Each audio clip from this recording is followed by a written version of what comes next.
Et oui, le hub de l'emploi, c'est tout de suite. Alors le hub de l'emploi, on ne vous le présente plus. Vous savez très bien que lorsque vous cherchez un boulot, un job, une formation, eh bien vous pouvez vous adresser au hub de l'emploi qui se trouve 10 Rehov à Ravagan. Et pour vous expliquer les nouveautés, en tout cas l'actualité du hub aujourd'hui, eh bien nous avons son directeur, Eliaou Zenou. Bonjour Eliaou. Bonjour Cathy. Comment ça va ? Super. Bon, alors il y a plein de choses, comme toujours, ça bouge. Ça bouge. Et là, on va parler un petit peu du Hub Tour qui débarque à Ashdod. Il faut bien sûr rappeler ce qu'est le Hub Tour et préciser aux habitants d'Ashdod qu'ils peuvent d'ores et déjà s'inscrire pour y participer. Exactement. Le 27 mai, Ok. voilà, l'équipe du Hub se déplace à Ashdod pour rencontrer les Olim d'Ashdod et les aider à percer le marché du travail israélien, à choisir une orientation professionnelle. Et pour ceux qui ont besoin de reconnaissance de diplôme aussi, 2 personnes de l'équipe viendront accompagner les gens dans leur processus de reconnaissance de diplôme. Donc en fait, on veut donner les services du Hub qu'on donne à Jérusalem dans d'autres villes d'Israël. Donc on se déplace tous les mois, etc. Et voilà, donc le 27 mai, on sera à Ashdod toute la journée.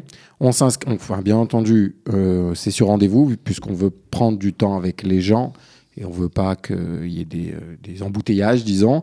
Donc, on prend rendez-vous, il faut contacter le Hub de l'emploi et prendre rendez-vous par mail ou par téléphone ou sur Facebook. Vous pouvez tout simplement entrer sur le lien et vous inscrire directement. Alors pourquoi Voilà. Ashdod ? Parce que Ashdod, concentration de francophones assez élevée. Et il y a un vrai besoin. D'abord, c'est une ville d'Aliyah, on connaît. Et puis la mairie aussi est très demandeuse de ce genre de services. On s'est rendu compte surtout qu'à Ashdod, il y a un centre d'emploi dirigé par la mairie, par le pôle emploi, si vous voulez, à l'Ishkat Taassouka de Ashdod. Il y a des centres d'intégration professionnelle qui existent dans plus ou moins presque toutes les villes, qui ont été montés par le Joint, la mairie, l'État, etc., le ministère de l'économie. Ashdod, il existe aussi. Mais bon, en demandant un petit peu les chiffres, on se rend compte que très, très, très peu de Français, ça se compte sur les doigts d'une main, ont demandé ces services-là. Et les gens ne viennent pas en masse. Mais pourquoi ils ont l'impression qu'ils ne pourront jamais travailler en hébreu, que c'est trop compliqué de bosser dans une boîte israélienne ?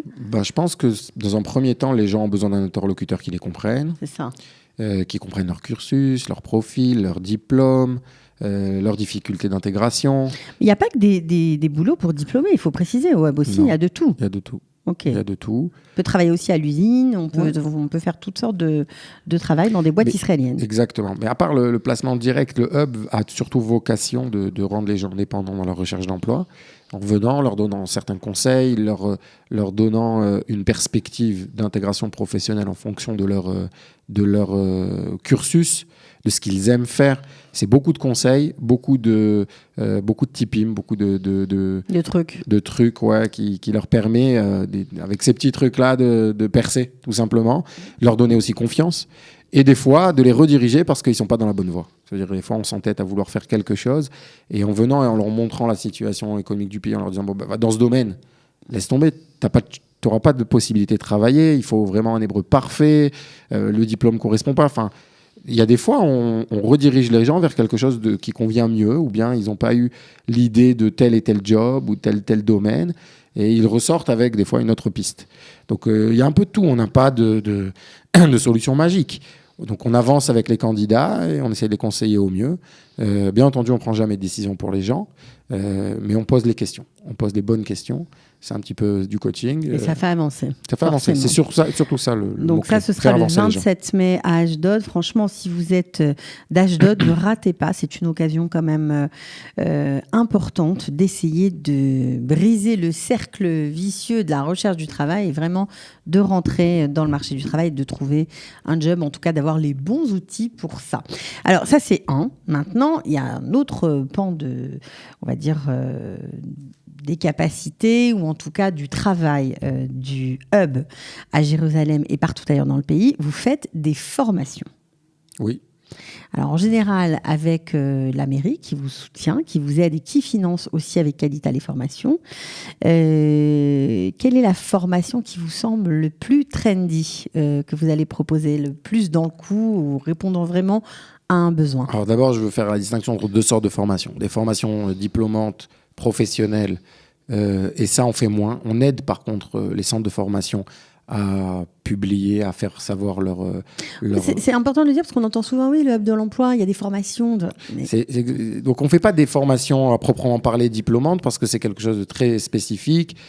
Ça demande un certain nombre de personnes du même profil qui s'inscrivent aux mêmes endroits. C'est un petit peu compliqué. Et on Mais veut par pas contre, non plus... vous travaillez avec des... Toutes sortes de sortes. On aide plus ou moins tout le monde. Exactement. On aide plus ou moins tout le monde, ou en mettant à disposition les locaux, ou bien tout simplement en publiant leur type de formation. Vous avez à disposition des gens la liste des formations existantes?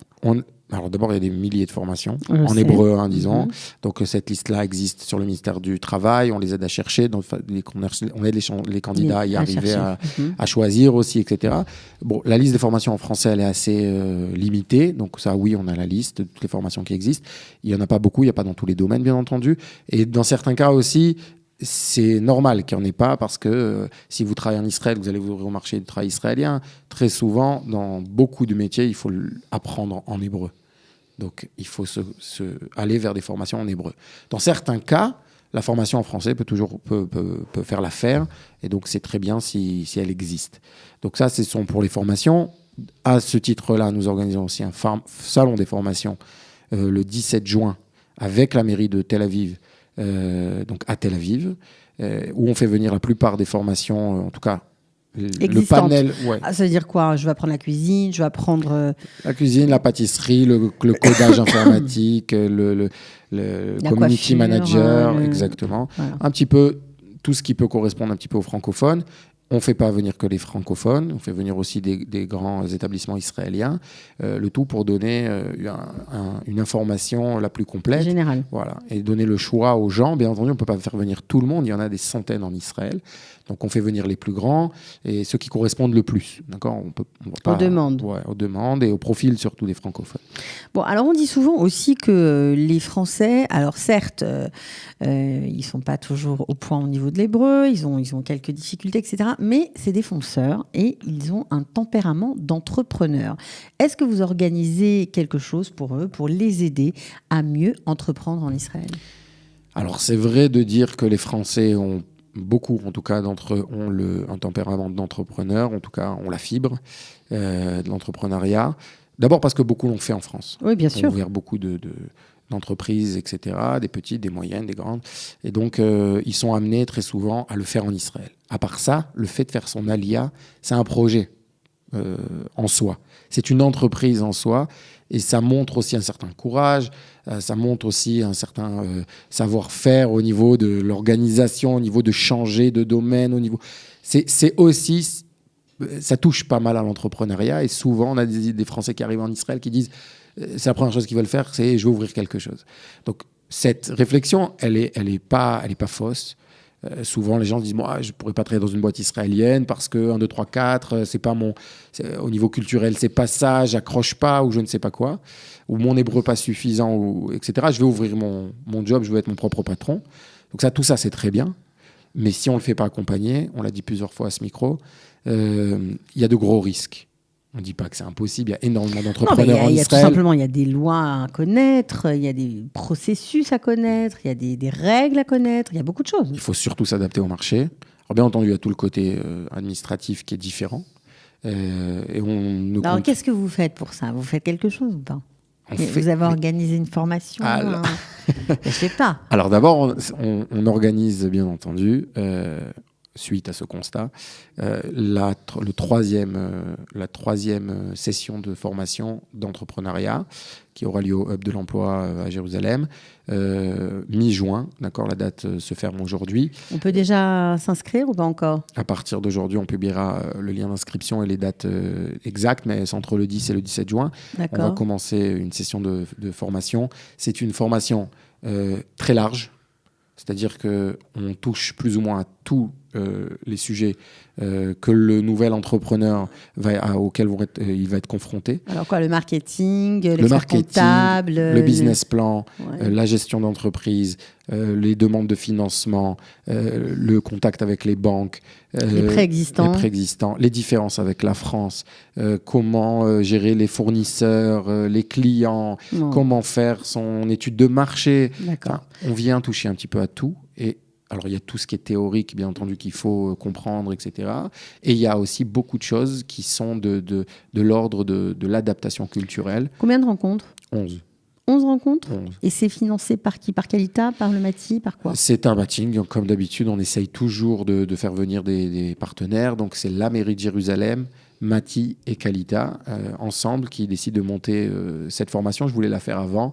Mais bien entendu, c'est des formations qui coûtent très cher. Et donc, voilà, on a réussi à faire rentrer aussi la mairie de Jérusalem. Alors, ce qui fait que plus il y a de partenaires pour rentrer, moins ça coûte, et moins ça coûte pour les Olim Hadashim. Et ça, c'est une bonne nouvelle. Alors, combien ça coûte ? Ça coûte 250 shekels. Pour combien de rencontres ? Pour les 11 rencontres. Pour les 11 rencontres. Chaque rencontre, en général, il y a un professionnel de tel domaine qui vient parler. Si c'est le marketing digital. Voilà, bon, si c'est top, quoi. C'est vraiment un concentré de conseils faits par des professionnels. D'abord, on l'a déjà fait et ça a très bien marché. Okay. Alors, on a toujours un taux de personnes qui quittent au milieu. Là, c'était pas le cas. C'est-à-dire, toutes les semaines, les 22 inscrits étaient là, et ils venaient à l'heure et ils en redemandaient. Donc, on l'a déjà fait et on le refait parce que ça vient répondre à une vraie demande. Et je considère que c'est quelque chose d'indispensable quand on va se lancer dans une nouvelle entreprise. Ok. Bon, vous organisez aussi d'autres formations. Je ne sais pas si on va en parler aujourd'hui. Je crois qu'on en parlera la semaine prochaine. On va attendre que les inscrits se bousculent. Vous nous direz comment s'est passée cette formation pour les entrepreneurs. Et puis, vous nous détaillerez encore d'autres programmes du Hub la semaine prochaine. Merci. Merci pour ce que vous faites pour les Olim, Eliaou Zenou. C'est beaucoup de travail quand même. Beaucoup de cogitation, on va dire. Il faut réussir à faire les matchings, de trouver les partenaires, etc. Oui, les partenaires, et puis voir ce que les nouveaux immigrants ont besoin. Bien entendu, il ne faut pas proposer aussi n'importe quoi. Donc voilà, il faut être à l'écoute. D'un autre côté, proposer les bons produits. Bien entendu, tout ça pour faire avancer les Olim Hadashim sur le monde du travail israélien. C'est la raison de notre existence. Ok, eh bien, longue vie. Alors, au Hub de l'emploi, merci beaucoup, Eliaou Zenou. Toda. À bientôt. À bientôt. Ciao. Le Hub de l'emploi. Avec le Hub de l'emploi, travailler en Israël dans votre métier ne sera plus un rêve. Restez connectés, votre vie va changer. Une émission présentée par Cathy Choukroul.